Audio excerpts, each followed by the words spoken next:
लगेगा कि ये कहना अमेरिका की तरफ से कि की स्ट्रेटेजिक पार्टनर है और बड़ी तफसीली इसके ऊपर गुफ्तगू फरमाई है उन्होंने, तो मतलब ये कि जो इंडिया है वो हर जगह पर छाया हुआ है, ऐसे ही। अहम खबर देंगे आपको कि भारतीय सोयाबीन ईरान अफगानिस्तान के रास्ते लाए जाने का इंकशाफ हुआ है। सोयाबीन की दरामद पर $270 मैट्रिक टन ड्यूटी की वसूली। भारतीय सोयाबीन की दरामदी ड्यूटी $650 मैट्रिक टन है।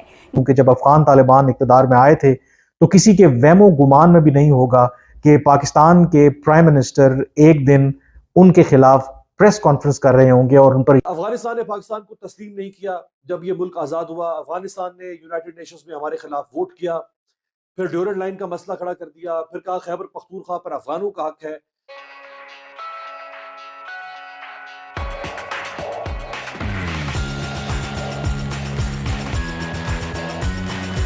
नजर आ रहा है। देखिए, इस वक्त जो किरबी साहब ने जो प्रेस कॉन्फ्रेंस में इंडिया को कहा कि वो हमारा स्ट्रेटेजिक पार्टनर रहेगा, ये उनकी मजबूरी है ये कहना। उसकी वजह ये है कि एक तो 5th लार्जेस्ट इकोनॉमी दुनिया की, नंबर 2 ये कि जो भारतीय डायस्पोरा है, जो उनका इन्फ्लुएंस है इस वक्त वॉशिंगटन डीसी में, वो या अगर ज्यादा नहीं है इजराइल से तो उससे कम भी नहीं, मैं इसको इस तरह कहूंगा। तो इस वक्त अमेरिकन की मजबूरी है कि वो भारत के साथ चलें, चाहे जैसे भी चले। मैं यहाँ पे ये मजबूरी का लफ्ज इसलिए इस्तेमाल कर रहा हूं, आपको शायद याद होगा आज से कुछ अर्सा पहले इन्होंने उनको यूनाइटेड नेशन प्लस की मेंबरशिप ऑफर की थी, which India turn it down, लेकिन उससे रिलेशनशिप उनके खराब नहीं हुए थे। वो इस वक्त दुनिया में देखा है, मैं समझता हूं कि India is the only rising power है जो अपनी टर्म्स पर रिलेशनशिप चलाता है, और किस खूबसूरती से चला रहा है। अब देखें, ईरान से वो रशिया से तेल भी लेते रहे, उनसे S-400 भी ले लिया उन्होंने। टर्की लेता गया S-400 तो उस पर फॉरेन सैंक्शन लगा दी गई।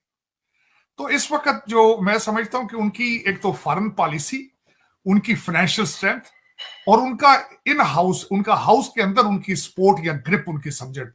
देखिए, आपकी दुनिया में इजराइल या इज्जत तब होती है जब आपके साथ आपके मैसेज साथ हो, आपके पास एक ह्यूज मैंडेट हो, आपकी इकोनॉमी स्ट्रांग हो, ये सारी चीजें तब होती हैं। तो मेरे ख्याल में इसकी बहुत बड़ी मिसाल है।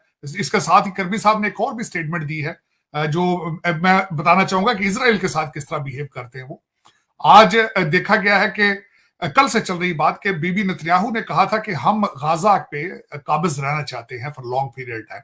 तो उसके रिएक्शन में बाइडेन एडमिनिस्ट्रेशन ने कहा है कि हम इसको अप्रूव नहीं करेंगे, हम इसको सपोर्ट नहीं करेंगे।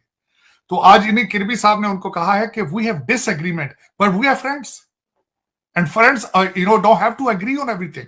दिस इज एग्जैक्टली उनकी स्टेटमेंट थी कि दोस्त हर चीज पे एग्री नहीं करते बट वो स्टिल फ्रेंड्स। और दूसरी सबसे बड़ी बात है कि चाहे इजराइल जो मर्जी करे, यहां पे अक्सर कहा जाता था कि अनकंडीशनल सपोर्ट ऑफ इजराइल, चाहे इजराइल स्याह करे सफेद करे, हमने सपोर्ट देनी ही देनी है उनको।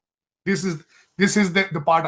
अब बिल्कुल एग्जैक्टली उसी पॉइंट पे अमेरिका जो है वो भारत के साथ भी जाता जा रहा है। चाहे वो रशिया से S-400 लें, चाहे वो रशिया से तेल लें, चाहे ये उस पर सैंक्शंस लगाएं रशिया पे, चाहे जो मर्जी करें, लेकिन इनकी मजबूरी बन चुकी है।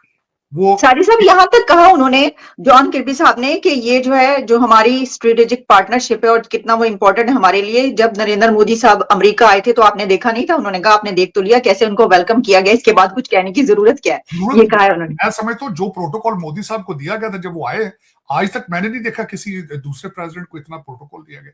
हालांकि जो बाइडेन है वो बीमार से हैं, वो चल फिर नहीं सकते। अब अंदाजा लगाया अगर वो चल फिरने के काबिल होते तो वो किस तरह नाचते इनके आगे पीछे।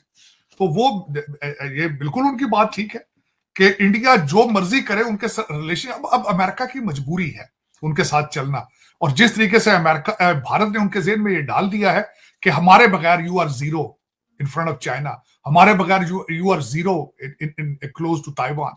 ये इल्जाम आयद कर रहे होंगे कि वो कलअदम तहरीक तालिबान जैसे जो दहशतगर्द गिरोह हैं उनको अपने यहाँ पनाह दे रहे हैं और मुतालबात के बावजूद उनके खिलाफ कार्रवाई नहीं कर रहे।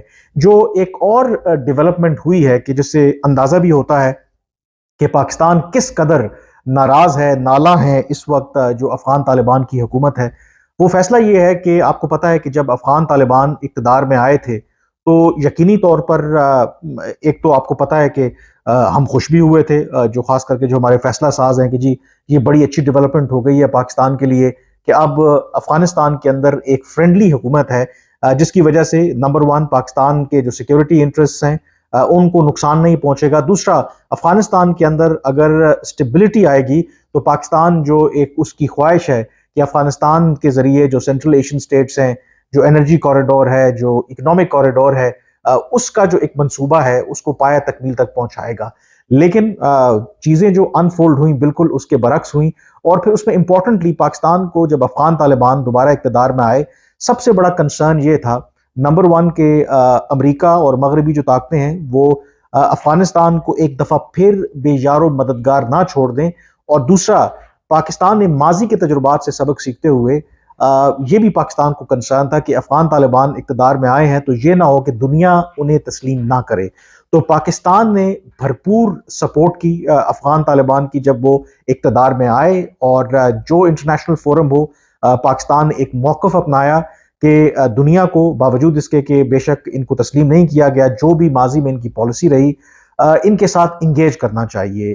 और उसके अलावा जो ह्यूमैनिटेरियन वहाँ पर सिचुएशन थी, जो इकोनॉमिक क्राइसिस थे, उसके लिए पाकिस्तान ने खित्ते के बाकी ममालिक के साथ मिलकर, उसमें चीन, Iran, central Asian states, Russia, उनके साथ मिलकर हर इंटरनेशनल फोरम के ऊपर इस बात पर जोर दिया कि जो अमेरिका ने और मगरबी ताकतों ने अफगानिस्तान के ऊपर इकोनॉमिक पाबंदियां आयद कर रखी हैं, अफगान तालिबान के ऊपर पाबंदियां आयद कर रखी हैं, उस फैसले के ऊपर नजरसानी करे। खास करके पाकिस्तान और बाकी जो खित्ते के ममालिक थे उनका ये मौक़िफ़ रहा। बाकायदा तौर पर पाकिस्तान ने एक कैंपेन की कि अमेरिका ने जो $7.5 बिलियन जो एसेट्स थे अफगानिस्तान के, उनको फ्रीज कर दिया था जब अफगान तालिबान इक़्तिदार में आए। तो पाकिस्तान पहले दिन से ये कोशिश कर रहा था कि इस पैसे के ऊपर अफगानिस्तान और अफगानिस्तान की अवाम का हक है और इस तक रसाई होनी चाहिए अफगान तालिबान की हुकूमत को।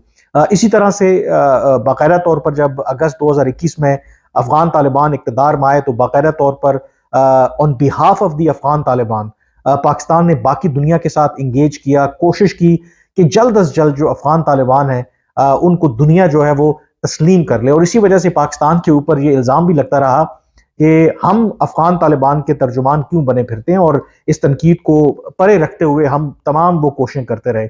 और एक मरहले तक तो ये मैं आपको बता सकता हूँ कि जो पाकिस्तान की कोशिशें हैं along with other regional countries उस हद तक पहुंच गई थी कि पाकिस्तान को ये तवक्को थी कि अगस्त 2021 में अफगान तालिबान इक़्तिदार में आए थे, मार्च 2022 तक इंटरनेशनल जो कम्युनिटी है या जो बड़े ममालिक हैं वो अफगान तालिबान की जो हुकूमत है उसको वो तस्लीम कर लेंगे। और उसके गवादर से इंपोर्ट सोयाबीन पर रीजन की वजह से ड्यूटी कम है। कस्टम्स के मुताबिक भारतीय एशिया की दरामद गैर कानूनी है। आपको बता रहे हैं अहम खबर, जहां भारतीय सोयाबीन की दरामदी ड्यूटी $650 मैट्रिक टन है। मजीद तफसीलात जानेंगे डिप्टी ब्यूरो चीफ आसिम भट्टी। जी आसिम। देखें, ये इंकशाफ हुआ है कि भारतीय सोयाबीन जो है वो पाकिस्तान की मंडियों में लाई जा रही है और इसके लिए जो है वो मुबैना तौर पर कस्टम हुकाम से मिली भगत से इसको पाकिस्तान मुंतकिल किया जा रहा है, जिससे अफगानिस्तान और ईरान के रास्ते पाकिस्तान लाया जा रहा है, जिस पर बाकायदा लोगों भी वहीं पर ज़राए का कहना कि तब्दील किए जाते हैं।